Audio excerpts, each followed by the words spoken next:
Welcome to the federal Andhra Pradesh. Andhra Pradesh రాష్ట్రంలో స్థానిక సంస్థల ఎన్నికలకు వేగంగా ఏర్పాట్లు జరుగుతున్నాయి. ప్రభుత్వం త్వరగా ఎన్నికలు నిర్వహించాలని ఎన్నికల కమిషన్ను కోరింది.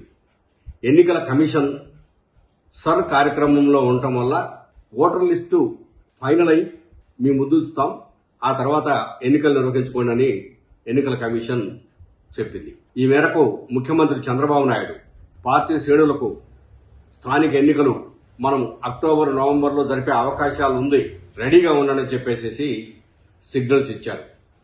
కూటమి ప్రభుత్వంలోని బీజేపీ, జనసేన, మిగిలిన నాయకులంతా కూడాను రెడీగా ఉన్నారు. అయితే అదే సమయంలో వైఎస్ఆర్సీపీ కూడా స్థానిక ఎన్నికలకు రెడీ అయింది. అందులో భాగంగానే మాజీ ముఖ్యమంత్రి వైఎస్ జగన్మోహన్ రెడ్డి ఇప్పటికే వారంలో 1-2 సార్లు ముఖ్యమైన ప్రాంతాలను ఎన్నుకొని తిరుగుతున్నాడు.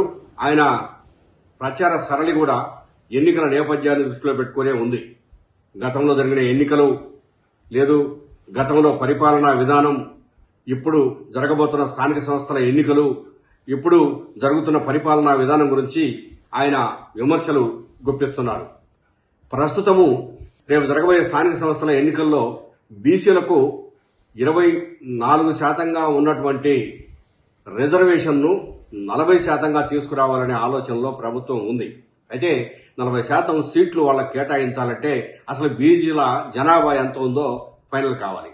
ఇందుకోసం బీసీల జనాభాకు సంబంధించి ఒక ఏకసభ్య కమిషన్ను 4 నెలల క్రితం ప్రభుత్వం నియమించింది. ఆ కమిషను త్వరలోనే ఒక నివేదిక ఇవ్వబోతుంది. ఈ నివేదిక తీసుకున్న తర్వాత మేము బీసీలకు ఏ విధమైన రిజర్వేషను, ఎంత శాతం ఇవ్వాలి, ఈ సీట్ల కేటాయింపు ఎలా ఉండాలి, అదేవిధంగా మా కూటమి పార్టీల్లో కూడా సీట్ల కేటాయింపు వ్యవహారాలు అన్ని చూసుకోవాల్సిన అవసరం ఉంది అని చెప్పేసి బీసీలకు సంబంధించినటువంటి సమాచారము ఏమిటి అనే విషయాన్ని హైకోర్టుకు అడ్వకేట్ జనరల్ శ్రీనివాస్ నివేదించారు. అంటే బీసీల రిజర్వేషన్ అనేది ఒక ప్రధానమైనటువంటి అంశం, అదేవిధంగా ఎన్నికల నిర్వహణ ఒక ప్రధానమైనటువంటి అంశం. అలాగే త్వరలోనే ఇప్పటికే దాదాపు ఒక 1300 గ్రామ పంచాయతీలకు, ఒక 450 మున్సిపాలిటీలకు టైం అయిపోయింది. అయిపోయిన తర్వాత కూడా మీరు ఎందుకు డ్రాగన్ చేస్తున్నారు, ఆలస్యం చేస్తున్నారని చెప్పేసి ఒక అడ్వకేట్ కోర్టులో పిటిషన్ వేయడం జరిగింది. ఆ పిటిషన్ పైన కూడా నిన్న హైకోర్టులో విచారణ జరిగింది. బీసీ సంఘాల నాయకుడు కేశన శంకర్రావు, ఈ అడ్వకేట్ వేసిన 2 పిటిషన్ల మీద విచారణ జరిగి ప్రభుత్వం నుంచి మేము ఆ రిజర్వేషన్ ఫైనల్ చేసుకున్న తర్వాత ఎన్నికలకు పోతాము, సర్ కార్యక్రమం జరుగుతుంది కాబట్టి సర్ కార్యక్రమం పూర్తి అవుతున్నానేమో మాకు ఎన్నికలకు సంబంధించినటువంటి పూర్తి లిస్టు ప్రభుత్వం చేతుల్లో ఉంటుంది, ఆ వెంటనే ఎన్నికలకు పోతామని చెప్పేసి తెలియజేశారు. ఇక ప్రధానంగా ఆంధ్రప్రదేశ్లో జరుగుతున్నటువంటి రెండవ అంశం వచ్చే సంవత్సరంలో జరగబోయే కృష్ణా పుష్కరాలకు కృష్ణా రివర్ ఫ్రంట్ అభివృద్ధి చేయడం.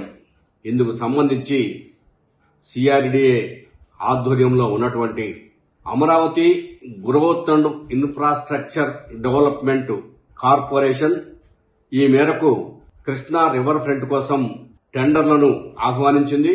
టెండరు ఎవరైతే తీసుకుంటారో వాళ్ళు వేగంగా పనులు చేసే అవకాశం ఉంది. కృష్ణా రివర్ ఫ్రంట్ ద్వారా కృష్ణా పుష్కరాల నిర్వహణ ఎంత బాగా చేయాలో ఈ నిర్మాణ పనులు సూచించాలి అని ముఖ్యమంత్రి చంద్రబాబు నాయుడు సిఆర్డీఏను ఆదేశించడంతో సిఆర్డీఏ వాళ్ళు 1-2 సార్లు ఆలోచించి మొత్తం సుమారు 45 కిలోమీటర్ల వరకు, మొత్తం సుమారు 27 కిలోమీటర్ల వరకు ఉన్నటువంటి కృష్ణా రివర్ ఫ్రంట్ను బాగు చేస్తూ దాని అభివృద్ధి ద్వారా, అంటే కృష్ణా నదిలో ఇప్పటికే ఒక ప్రధానమైనటువంటి భవానీ ద్వీపం ఉంది, అది కాకుండా ఇంకొక 6 ద్వీపాలను కూడా ప్రభుత్వం గుర్తించింది. మొత్తం 7 ద్వీపాలలో విద్యుత్ కాంతులతో ఎటు చూసినా కూడా రివర్ ఫ్రంట్ లో స్నానాలు చేయడానికి అన్ని విధాల అవకాశం ఉండేటట్టు 2 వైపులా దేదీప్యమానంగా లైటింగ్ ను కూడా అరేంజ్ చేస్తూ కృష్ణా రివర్ ఫ్రంట్ ను అభివృద్ధి చేస్తున్నారు. ఇది ప్రధానంగా సింగపూర్ వాళ్ళ కన్సార్టియం వాళ్ళ కనుసన్నల్లో మొత్తం ఈ కార్యక్రమం జరుగుతోంది. కృష్ణా నదీ పరివాహక ప్రాంతమంతా కూడాను మొత్తం 27 కిలోమీటర్ల దూరంలో బ్రహ్మాండంగా తయారు కావడానికి అన్ని సన్నాహాలు జరుగుతున్నాయి. టెండర్లు కూడా త్వరలోనే ఖరారు కానున్నాయి. ఇక ప్రధానమైనటువంటి మూడవ అంశం భోగాపురం ఎయిర్పోర్ట్. ఈ ఎయిర్పోర్ట్ నుంచి ఈ నెల 8వ తేదీనే రాకపోకలు ప్రారంభం కావాలి. ఇదే విషయాన్ని మంత్రి రామ్మోహన్ నాయుడు 1కి 4 సార్లు చెప్పాడు. ఆయన ప్రతిసారి అక్కడికి పోవటము, పరిశీలన చేయటము, భోగాపురం ఎయిర్పోర్టు విశాఖపట్నానికి ఒక గొప్ప వరం అని చెబుతూ వస్తున్నారు. అయితే విశాఖపట్నం నుంచి భోగాపురం ఎయిర్పోర్టుకు చేరుకోవడానికి హైవే మీదకి 50 కిలోమీటర్ల దూరం ప్రయాణించాలి. అదే నగరంలో కనీసం ఒక 1 అవర్ ట్రాఫిక్ లో చిక్కుకుపోయే పరిస్థితులు ఉన్నాయి. అలా కాకుండా గోదావరి అంటే సముద్ర తీరం ఆర్కే బీచ్ నుంచి సముద్రపు ఒడ్డున భోగాపురం ఎయిర్పోర్ట్ వరకు 26 కిలోమీటర్ల దూరం మాత్రమే ఉంటుంది. దీనికి సంబంధించి రహదారుల నిర్మాణం చేపట్టారు, ఇంకా పూర్తి కాలేదు. ఇవే కాకుండా మరో 3 రహదారులు కూడా తక్కువ కిలోమీటర్ల దూరంలో రావడానికి వీలుగా ఉంటున్నాయి. అంటే వీళ్ళు ప్రత్యేకంగా ఇప్పుడు భోగాపురం ఎయిర్పోర్టుకు విశాఖ ఆర్కే బీచ్ గాని లేదా విశాఖపట్నం నుంచి నిర్మిస్తున్నటువంటి ప్రత్యేక రోడ్డు మార్గాలు మొత్తము 5 మార్గాలుగా చెప్తున్నారు. ఈ మార్గాలన్నీ కూడాను 25 కిలోమీటర్ల 26 కిలోమీటర్ల లోపులోనే ఉంటాయి. అలా కాకుండా హైవే నుంచి రావాలంటే ఎక్కువ సమయం పడుతుంది. ఇప్పుడు ప్రస్తుతము విశాఖపట్నంలో ఉన్నటువంటి ఎయిర్పోర్టుకు పోవాలన్నా కూడా రద్దీగా ఉంటుంది కాబట్టి భోగాపురం ఎయిర్పోర్టు అంతర్జాతీయ ఎయిర్పోర్టుగా బ్రహ్మాండంగా ఉంటుందని చెప్పారు. దీనికోసం ఈ నెల 8వ తేదీన ప్రారంభోత్సవానికి ప్రధానమంత్రి నరేంద్ర మోదీ గారిని ఆహ్వానించారు. అయితే ఆయన నుంచి ఎటువంటి స్పందన కనిపించలేదు. ప్రధానమంత్రి కార్యాలయం నుంచి ఏవియేషన్ మంత్రి కార్యాలయానికి ఫలానా తేదీన మేము రావాలని కోరాము, ఆ మేరకు వస్తున్నారా రాలేదా అంటే కనీసపు సిగ్నల్స్ కూడా లేకపోవడం, ప్రధానమంత్రి డేట్ ఖరారు కాకపోవడంతో ఇది వాయిదా వేసుకున్నట్టు చెప్తున్నారు.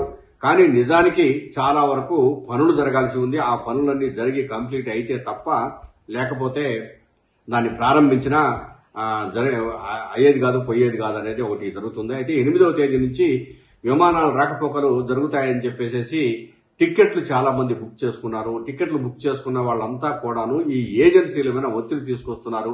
మా డబ్బులు మాకు ఇవ్వండి అని చెప్పేసి ఒత్తిడి చేస్తున్నారు. పైగా వాళ్ళ పనులు కూడా చాలా వరకు నష్టపోయాం మేము అని చెప్పేసి అడుగుతున్నారు. దానికి కూడా మంత్రి వైపు నుంచి ఎటువంటి సమాధానం లేదు.